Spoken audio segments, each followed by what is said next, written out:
జై శ్రీరామ్. శ్రీమద్ రామాయణము బాలకాండ 64వ సర్గ. విశ్వామిత్రుడు రంభను శపించుట. దేవేంద్రుడు రంభను చూచి, నీవు నీ అందచందములతో గాన మాధుర్యముతో విశ్వామిత్రుని మోహపరవశునిగా చెయ్యుము అని పలికెను. అప్పుడు రంభ, ఓ దేవేంద్ర, విశ్వామిత్రుడు ముక్కోపి, నన్ను శపించగలడు, కావున ఇది నా వల్ల కాదు అని పలికెను.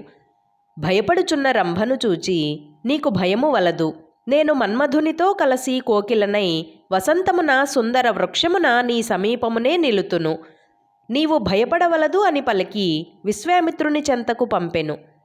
రంభ విశ్వామిత్రుని చెంతకు చేరి గానము చేయసాగెను, కోకిల కూయసాగెను.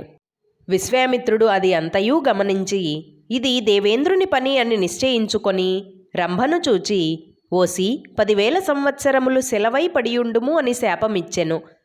అంతట విశ్వామిత్రుని కాళ్లపై పడి పశ్చాత్తాపముతో రోధించుచున్న రంభను చూచి, నీకు మహా తేజస్శాలియగు వశిష్ఠునిచే శాప విమోచనము కాగలదు అని పలికెను.